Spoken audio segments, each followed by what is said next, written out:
Yang kedua, apa permintaannya Rasulullah? Ya Rabb, ketika umatku melakukan dosa, maka cukup satu yang kau tulis.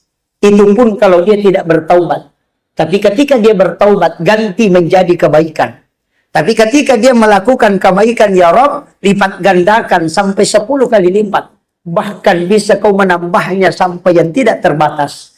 Maka dari situlah, man jaa bil hasanati falahu asyru amsalihha. Setiap satu kebaikan dikalikan menjadi 10. Tapi dosa, satu itu pun satu ditulis. Kapan ditulis? Kalau tidak bertaubat. Tapi ketika kita bertaubat, maka dia berubah menjadi kebaikan. Yang ketiga, ya Rabb, pendekkan umurnya umatku. Jangan panjang. Kenapa? Karena umur yang pendek, kalau dia melakukan dosa, tidak terlalu lama dihisap.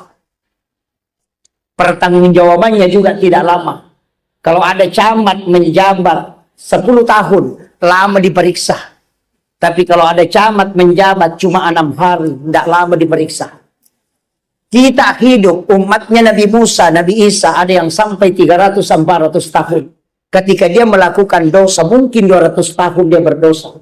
Umatnya Rasulullah berapa? Likulli syai'in hasabi wa hasabi ummati baina sittina wa sab'in. Antara 60-70 tahun. Itu yang diminta Rasulullah.